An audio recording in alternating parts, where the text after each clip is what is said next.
BC 586년은 이스라엘 남유다가 멸망한 해입니다.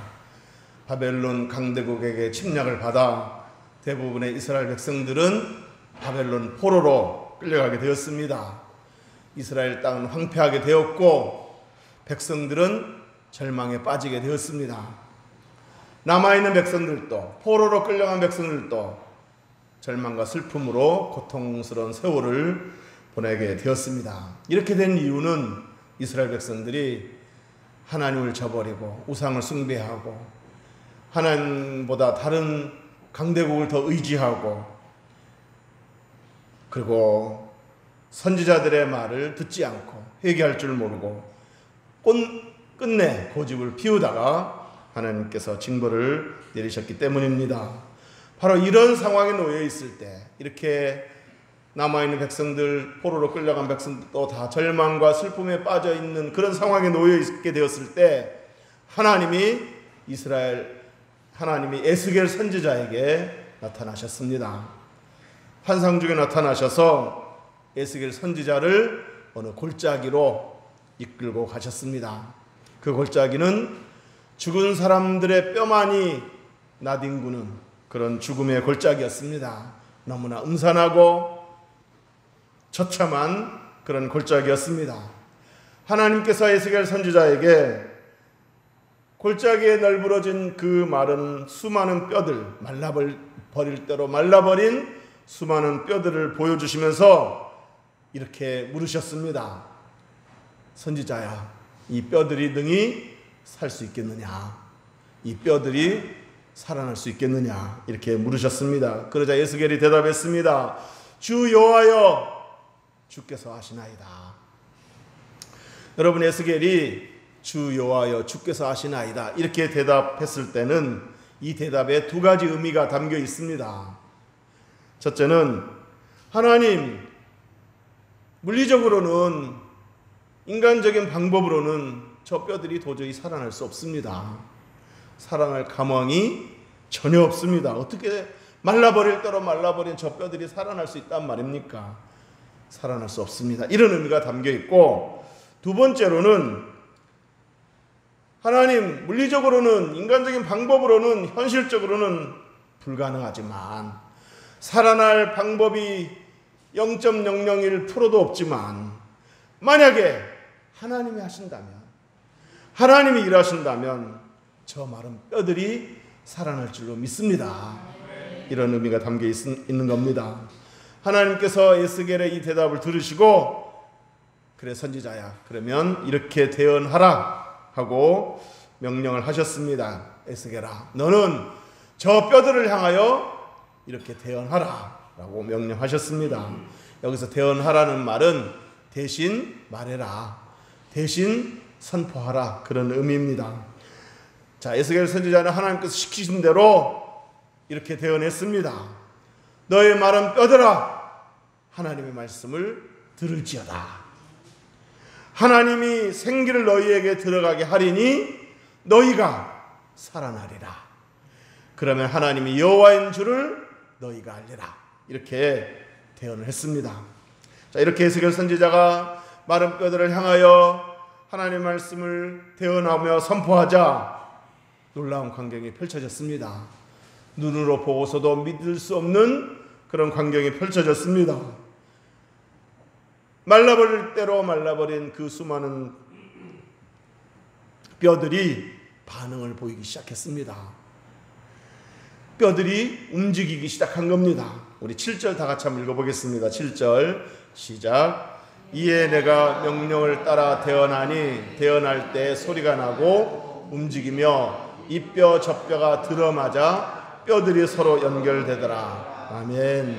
에스겔 선지자가 하나님의 말씀을 대언하여 선포하자 마른 뼈들이 반응을 보이기 시작하는데, 뼈들이 따각따각 소리를 내면서 지네들끼리 서로 맞추는 겁니다. 뼈와 뼈들이 들어맞아 연결되었다고 했습니다. 마치 우리 손자가 장난감 로봇을 조립하듯이 뼈와 뼈들이 지네들끼리 알아서 이렇게 조립을 하는 거였습니다. 자, 그런데 그 놀라움은 여기서 그치지 않았습니다. 8절 읽어보겠습니다. 8절 시작. 내가 또 보니 그 뼈에 힘줄이 생기고 살이 오르며 그 위에 가죽이 덮이나 그 속에 생기는 없더라. 아멘. 뼈들이 움직이면서 서로 이렇게 들어마저 연결되더니만 그 맞춰진 뼈에 힘줄이 생겼다고 그랬습니다. 그리고 그 힘줄 위에 살이 오르게 되었다고 그랬습니다. 그리고 그 오른 살 위에 가죽이 덮였다 그랬습니다. 자, 그러니 이제 완전한 사람의 형상을 갖추게 된 겁니다. 자, 그런데 아직 완전히 살아난 것은 아니었습니다. 거기에 뭐가 없었기 때문에, 생기가 없었기 때문에. 뼈들이 맞춰지고 힘줄이 생기고 살이 오르고 그 위에 가죽이 덮여져서 완전한 형상을 갖추게, 사람의 형상을 갖추기는 했지만 아직 생명체라고는 할 수 없습니다. 왜냐하면 거기에 생기가 없었기 때문입니다. 생기가 없기 때문에 아직 숨을 쉬지 못하고 움직이지를 못하는 겁니다. 일어나서 걷지를 못하기 때문입니다. 자, 이때 에스겔 선지자에게 하나님께서 또 한 번 명령하십니다. 하나님의 말씀을 대언하라고 또 명령하십니다. 우리 9절 읽어보겠습니다. 시작. 또 내게 이르시되 인자야 너는 생기를 향하여 대언하라. 생기에게 대언하여 이르기를 주 여호와께서 이같이 말씀하시기를 생기야 사방에서부터 와서 이 죽음을 당한 자에게 불어서 살아나게 하라 하셨다 하라. 아멘. 에스겔 선지자가 하나님께서 명령하신 대로 또다시 대언하여 선포했습니다. 마른 뼈들이 맞춰지고 그 위에 힘줄이 생기고 살이 오르고 가죽이 덮여져 사람의 형상을 갖추긴 했지만 전혀 움직이지 못하는, 숨쉬지 못하는, 생명체라고 할 수 없는 그 뼈들에 향하여서 이렇게 선포했습니다. 생기야 사방에서부터 와서 이 죽음을 당한 자에게 불어라.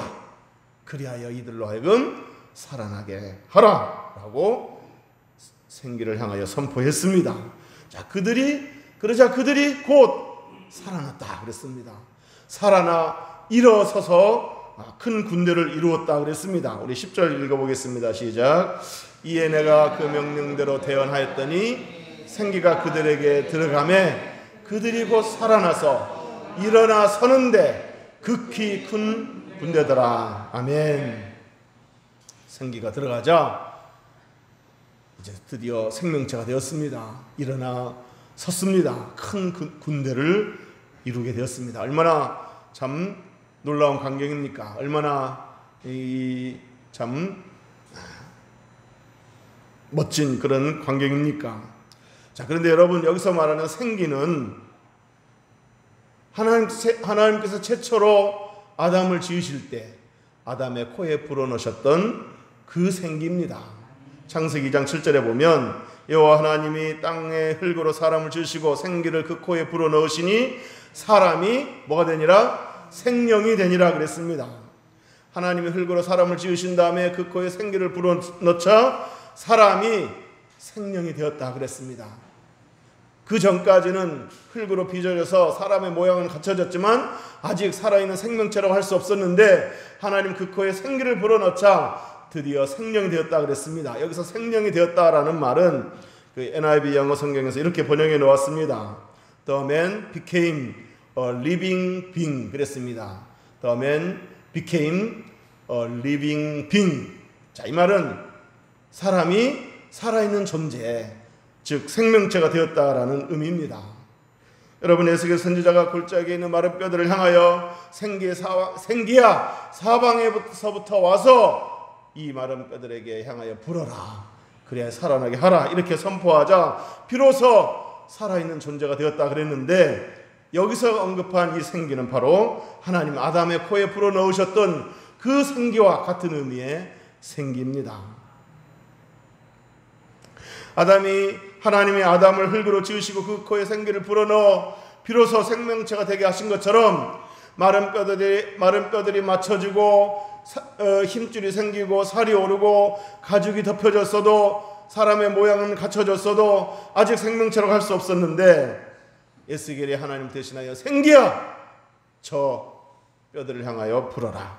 살아나게 하라라고 선포하자 비로소 살아있는 생명체가 될 수 있게 된 겁니다. 잠깐 여기서 좀 다른 얘기를 하고 넘어가도록 하겠습니다. 여러분, 예수님이 재림하시는 날 천사장의 나팔 소리가 울려 퍼지면 어떤 현상이 일어난다고 그랬습니까? 무덤에 있는 죽은 자들이 깨어난다고 그랬습니다. 살아 일어난다고 그랬습니다.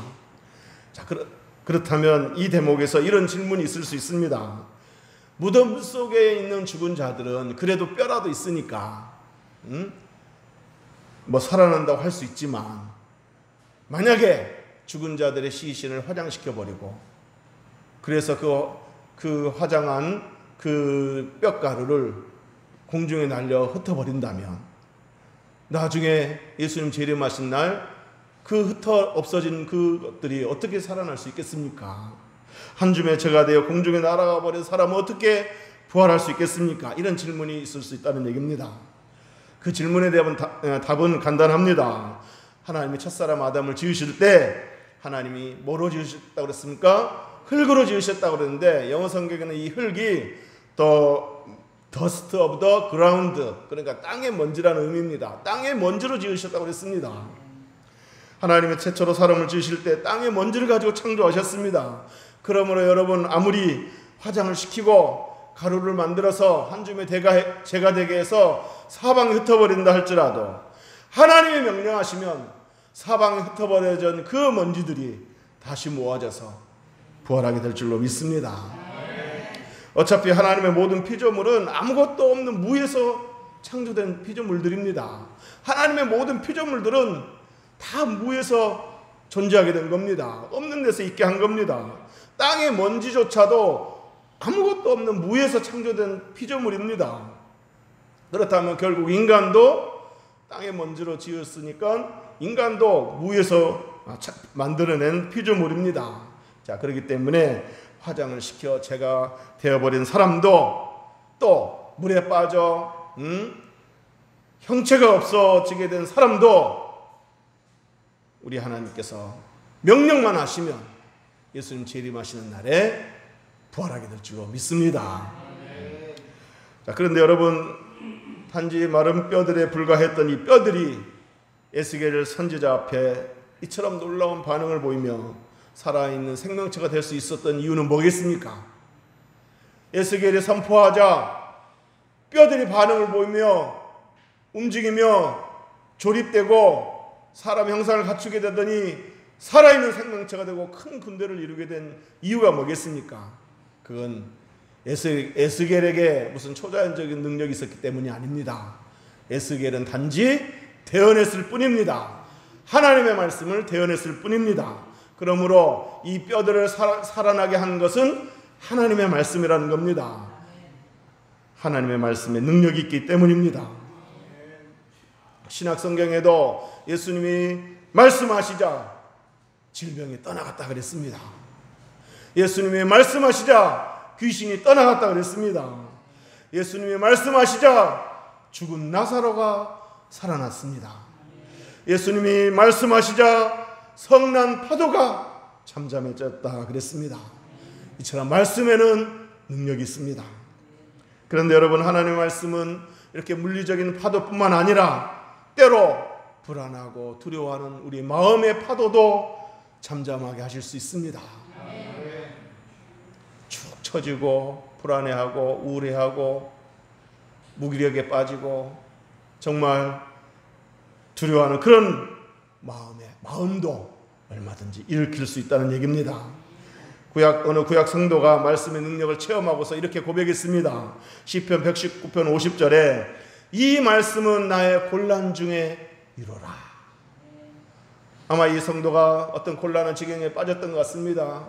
그 형편에서 축 처지고 무기력해지고 또 때로는 막 불안해하고 마음에 막 파도가 일렁거렸을지도 모릅니다.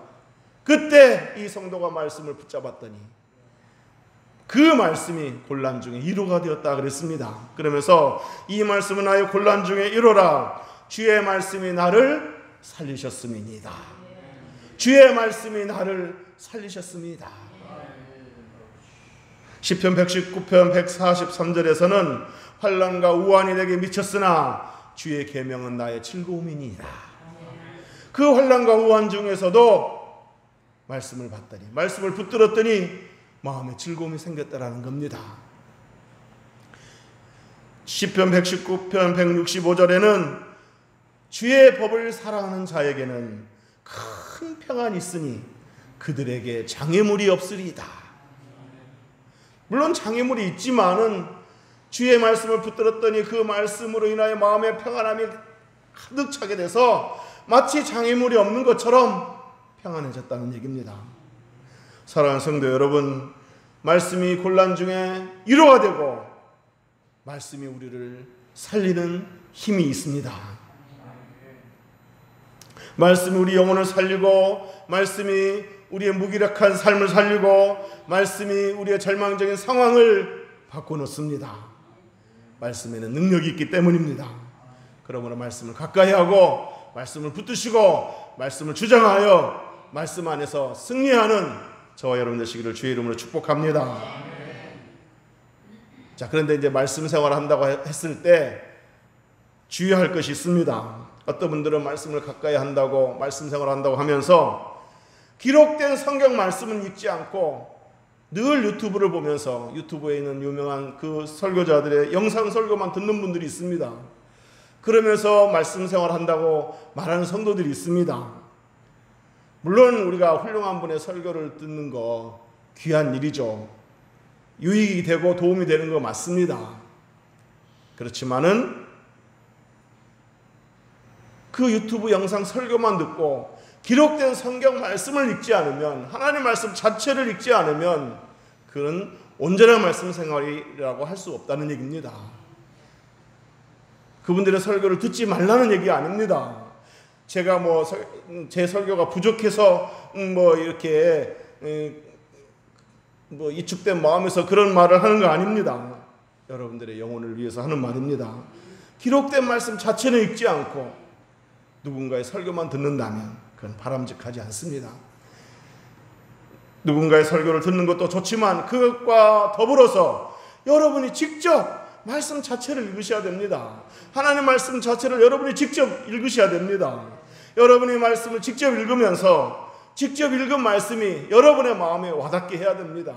직접 읽으면서 여러분이 직접 깨달아야 됩니다.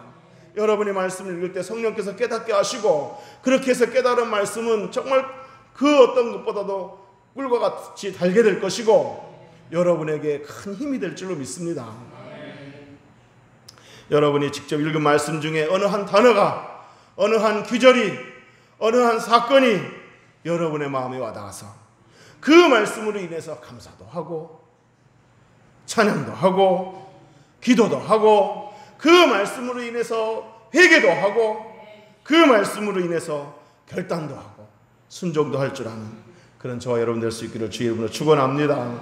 그럴 때 그 말씀이 진정으로 우리들의 말씀이 되는 겁니다. 그럴 때 꿀과 같은 말씀이 되고, 그럴 때 우리 삶에 그 말씀이 더욱더 능력으로 나타나게 될 줄로 믿습니다. 다시 본문으로 돌아가겠습니다. 하나님은 왜 에스겔을 죽음의 홀짝에 데리고 가셨을까요? 왜 에스겔에게 마른 뼈들을 환상 중에 보여주셨을까요? 이 뼈들은 누구를 의미하는 것일까요? 11절에 나와 있습니다. 우리 11절 다 같이 읽어보겠습니다. 시작. 또 내게 이르시되 인자 이 뼈들은 이스라엘 온 족속이라. 그들이 이르기를 우리의 뼈들이 말랐고 우리의 소망이 없어졌으니 우리는 다 멸절되었다 하느니라. 아멘. 11절에 보면 이 뼈들은 이스라엘 백성들을 가리킨다 그랬습니다. 절망에 빠지고 소망이 사라진 이스라엘 백성들을 가리킨다 그랬습니다. 절망과 비참함으로 가득한 이스라엘의 그 참담한 상태를 뼈들을 통해서 보여준 겁니다.